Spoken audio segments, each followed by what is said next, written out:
नमस्कार विद्यार्थी मित्रों, कक्षा 10 विषय हिंदी, चैप्टर नंबर 6 कालिदास का प्राणी प्रेम, आपका हार्दिक स्वागत है।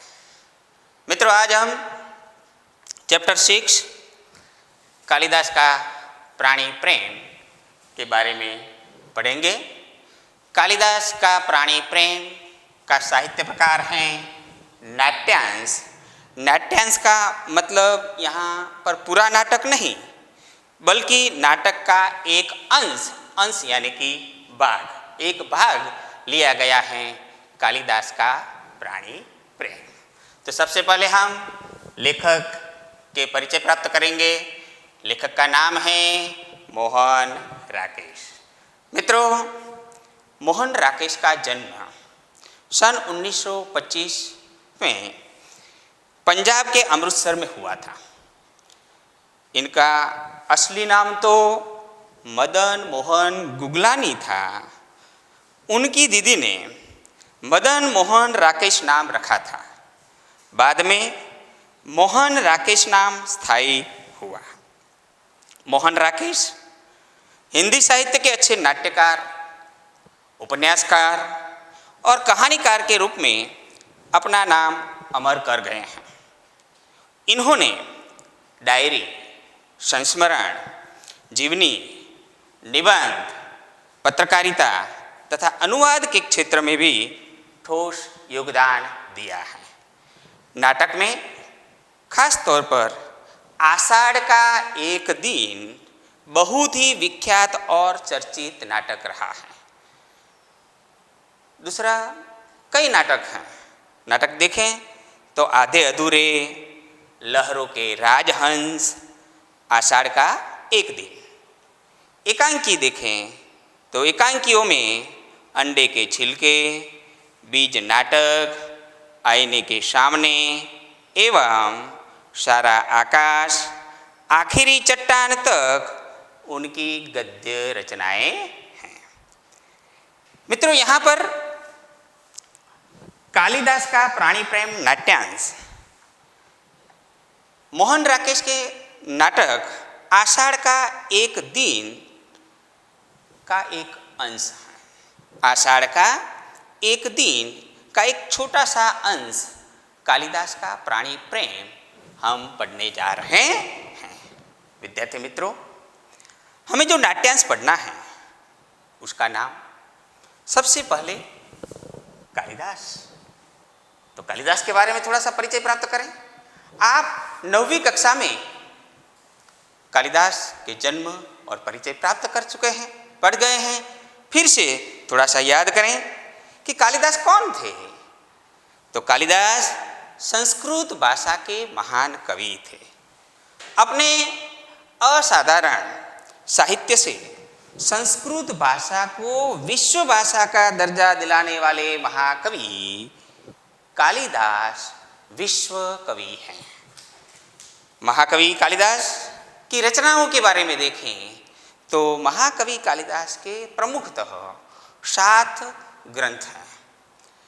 तो कालिदास ने 2 महाकाव्य लिखे जिनका नाम है रघुवंशम और कुमार संभवम। खंड काव्य देखें तो मेघदूतम तथा ऋतु सहारम नामक 2 खंड काव्य लिखे हैं। और नाटक के रूप में देखें तो उनके 3 नाटक जो विश्व प्रसिद्ध हैं, जिनका नाम है अभिज्ञान शाकुंतलम, विक्रमोर्वशीयम, मालविकाग्नि मित्रम। तो यही उनके प्रमुख 7 ग्रंथ थे। मित्रों, आप जानते ही हैं कि ऐसे महाकवि, संस्कृत के महान कवि कालिदास महाराज विक्रमादित्य के 9 रत्नों में से एक थे। तो आज हम कालिदास के, ऐसे महाकवि कालिदास का प्राणियों के प्रति कैसा प्रेम था उसके बारे में पढ़ेंगे। तो देखिए कि कालिदास एक संवेदनशील व्यक्ति थे। उनके हृदय में प्राणियों के प्रति बहुत प्यार था। वे उस पार्वत्य भूमि के निवासी थे। पार्वत्य भूमि यानी कि पर्वतीय विस्तार, जंगल में रहने वाले पर्वतीय भूमि के निवासी थे। तो आप जानते ही हैं कि जो पर्वतीय विस्तार में रहने वाले लोगों से पशु पक्षियों के प्रति प्रेम ज़्यादा होता है।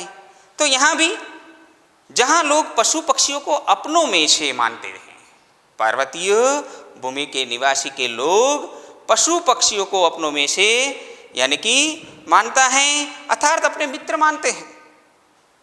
आप जानते हैं, हमने देखा भी है कि हमारे समाज में लोगों में प्राणियों के प्रति प्रेम है।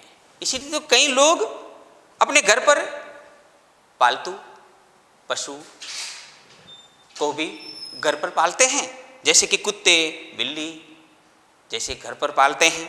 यानी कि पशु पक्षियों के प्रति लगाव है, उसकी जो पीड़ा होती है वह अपनी पीड़ा मानते हैं। तो मित्रों, ऐसा ही ये पाठ प्रस्तुत नाट्यांश कालिदास का प्राणी प्रेम हम पढ़ने जा रहे हैं।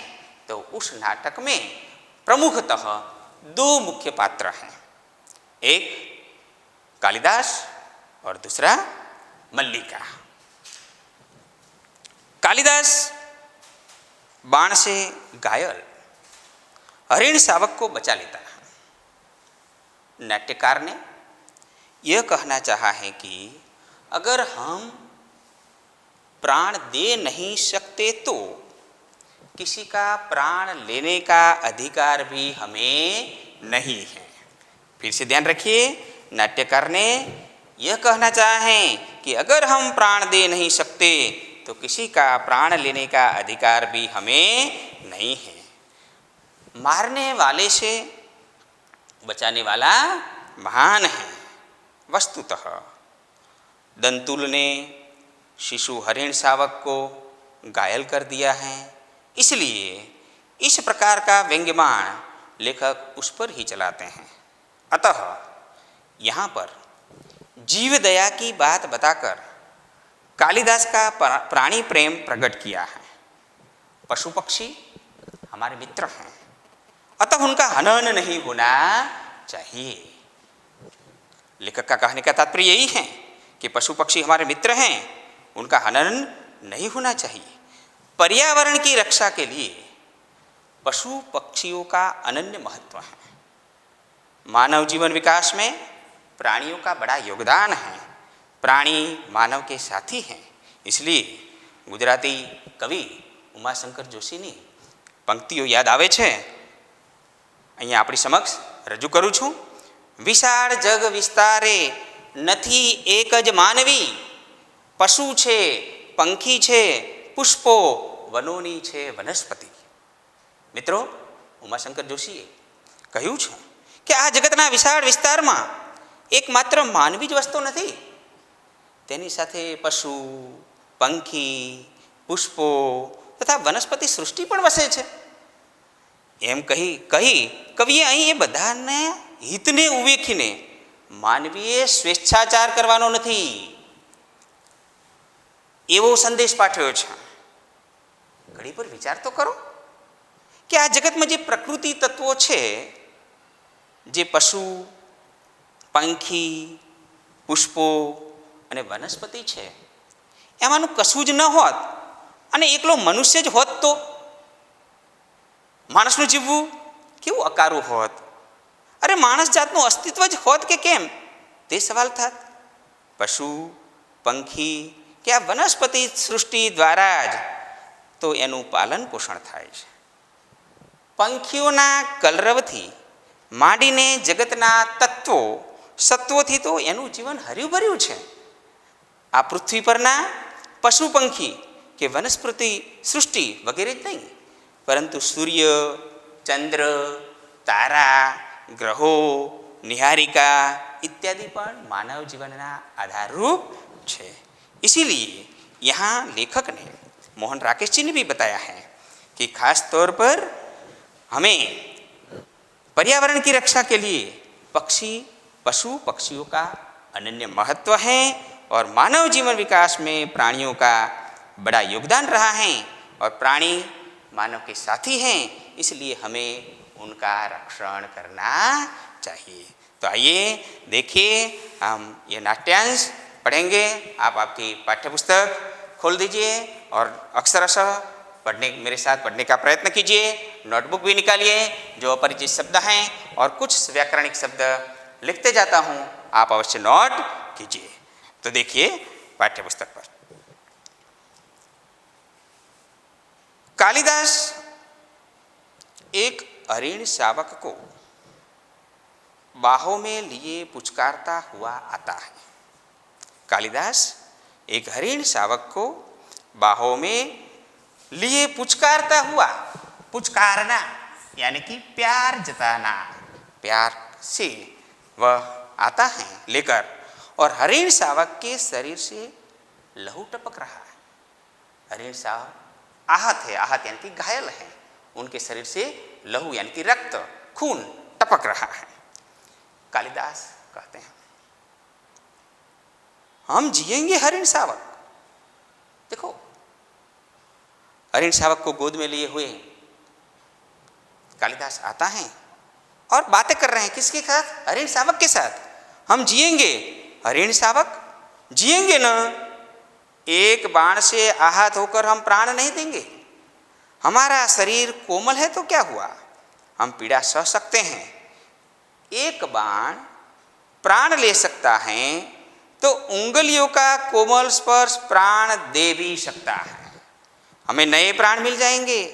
हम कोमल आस्तरण पर विश्राम करेंगे, हमारे अंगों पर द्रुत का लेप होगा। कल हम फिर वन स्थली में घूमेंगे, कोमल दुर्वा खाएंगे ना। इसी प्रकार कालिदास हरिण शावक को पुचकार रहा है। फिर से ध्यान रखिए, हम जिएंगे हरिण शावक। हरिण शावक का मतलब होता है हिरण का बच्चा। किससे बात कर रहे हैं? हिरण के बच्चे के साथ। क्या कहते हैं कि जिएंगे ना एक बाण से, क्योंकि हरिण शावक को किसी आखेटक ने यानी कि आहत यानी कि घायल किया है, इसलिए उनके शरीर से लहू टपक रहा है। यह लहू टपकता हुआ हरिण शावक को बाहों में लेते हुए कालिदास उनसे बातें कर रहे हैं। क्या कहते हैं कि एक बाण से आहत होकर हम प्राण नहीं देंगे। आहत यानी कि घायल, एक बाण से हम घायल हुए हैं तो इससे हम प्राण नहीं दे सकेंगे, नहीं देंगे। हमारा शरीर भले ही कोमल है तो क्या हुआ, हम पीड़ा सह सकते हैं। एक बाण प्राण ले सकता है तो उंगलियों का कोमल स्पर्श प्राण दे भी सकता है। देखो, कालिदास का प्राणी के प्रति प्रेम अपना कोमल हाथों से यानी कि स्पर्श कर रहे हैं, स्पर्श यानी कि छू रहे हैं, और प्यार से पुचकारते हुए हरिण शावक को कहते हैं, हमें नए प्राण मिल जाएंगे। हम कोमल आस्तरण पर विश्राम करेंगे। आस्तरण यानी कि बिछोना, बिस्तर पर हम क्या करेंगे? विश्राम करेंगे। हमारे अंगों पर द्रुत का लेप होगा। कालिदास कहते हैं कि भले ही हम घायल हुए हैं मगर हमारे शरीर पर द्रुत यानी कि घी का लेप होगा। कल हम फिर वन स्थली में घूमेंगे। वन स्थली यानी कि वन की भूमि में। कहाँ घूमेंगे? वन स्थली। वन स्थली का मतलब वन की भूमि, जहाँ वन हो, यानी कि वन की भूमि। वन की भूमि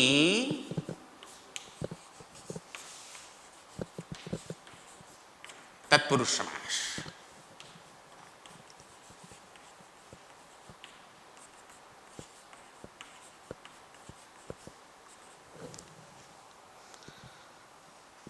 कोमल दुर्वा खाएंगे ना, दुर्वा यानी कि दूब, घास खाएंगे ना। मल्लिका अपने को सहेज कर द्वार की ओर जाती है। मल्लिका ने कहा, यह आहत हरिण शावक, यहां ऐसा कौन व्यक्ति है जिसने इसे आहत किया? क्या दक्षिण की तरह यहां भी? कालिदास ने कहा, आज गांव प्रदेश में कई नई आकृतियां देख रहा हूँ। आकृतियां यानी कि शक्ल, यहाँ अर्थ मनुष्य का लिया गया है। झरोखे के पास जाकर आसन पर बैठ जाता है। राज्य के कुछ कर्मचारी आए हैं। अरिण शावक को वक्ष यानी कि छाती, अरिण शावक को वक्ष से छटाकर थपथपाने लगता है। हम सोएंगे, हाँ हम थोड़ी देर सो लेंगे तो हमारी पीड़ा दूर हो जाएंगी, परंतु उससे पहले हमें थोड़ा दूध पी लेना है। कालिदास अरिण शावक से बात करता है, यानी कि थपथपाते हुए क्या कहते हैं कि हम थोड़ी देर सो लेंगे, हमारी पीड़ा दूर हो जाएंगी, उससे पहले हम थोड़ा दूध भी पी लेंगे। और कालिदास मल्लिका को कहता है, क्या कहता है, मल्लिका थोड़ा दूध हो तो किसी भाजन में ले आओ, किसी भाजन में ले आओ। भाजन यानी कि पात्र, भाजन, किसी भाजन में ले आओ। भाजन यानी कि पात्र, बर्तन। दूसरा अर्थ क्या होता है, बर्तन।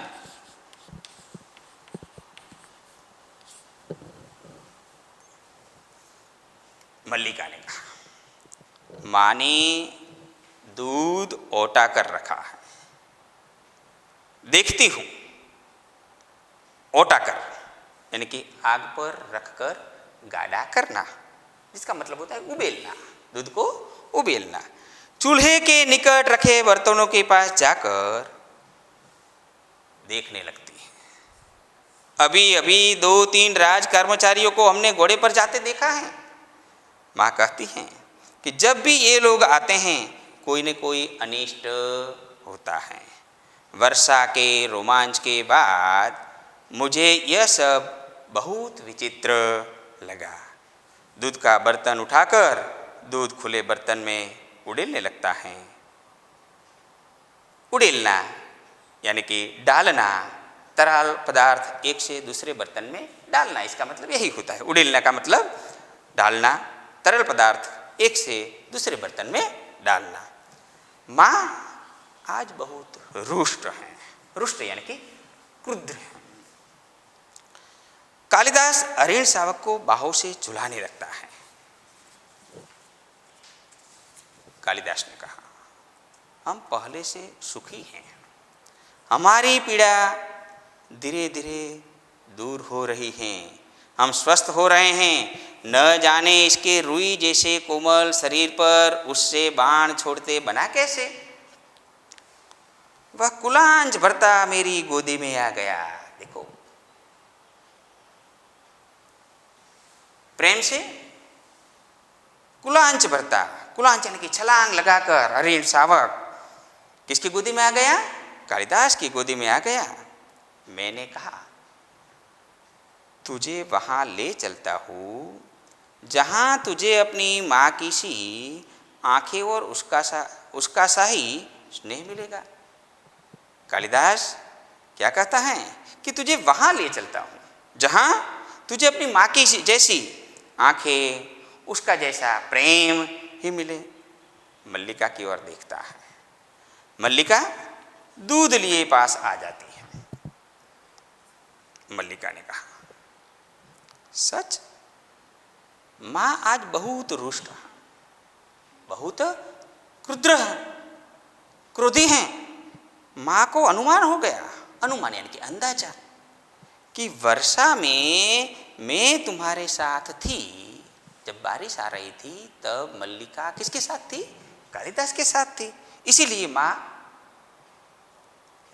यानी कि रुष्ट थी। किसके प्रति, मल्लिका के प्रति। नहीं तो इस तरह बिक ना आती। माँ को अपवाद की बहुत चिंता रहती है। माँ को किस बात की बहुत चिंता रहती है, अपवाद की। अपवाद यानी कि निंदा। क्यों, क्योंकि कालिदास के साथ वर्षा में मल्लिका भीग कर आई थी।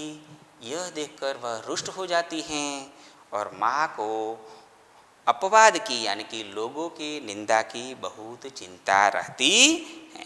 कालिदास ने कहा, दूध मुझे दे दो और इसे बाहों में ले लो। दूध का भाजन उसके हाथ से ले लेता है। मल्लिका हरिण शावक को बाहों में लेकर उसका मुंह दूध के निकट ले जाती है। कालिदास भाजन को उसके ओर निकट कर देता है। हम दूध नहीं पिएंगे, नहीं, हम ऐसा हठ नहीं करेंगे, हम दूध अवश्य पिएंगे। कालिदास समझाता है, पुचकारता है और कहता है कि दूध का भाजन उसके हाथ से ले लेता है। मल्लिका हरिण शावक को बाहों में लेकर उसका मुंह दूध के निकट ले जाती है। कालिदास भाजन को उसके ओर निकट कर देता है। हम दूध नहीं पिएंगे, नहीं, हम ऐसा हठ नहीं करेंगे, हम दूध अवश्य पिएंगे। मित्रों, राजपुरुष दंतुल ड्योढ़ी यानी कि द्वार से आकर द्वार के पास रुक जाता है और क्षण भर वह उन्हें देखता रहता है। कालिदास हरिण को मुंह से पिला देता है। आज यहाँ तक रखिए, अगले वीडियो में हम देखेंगे।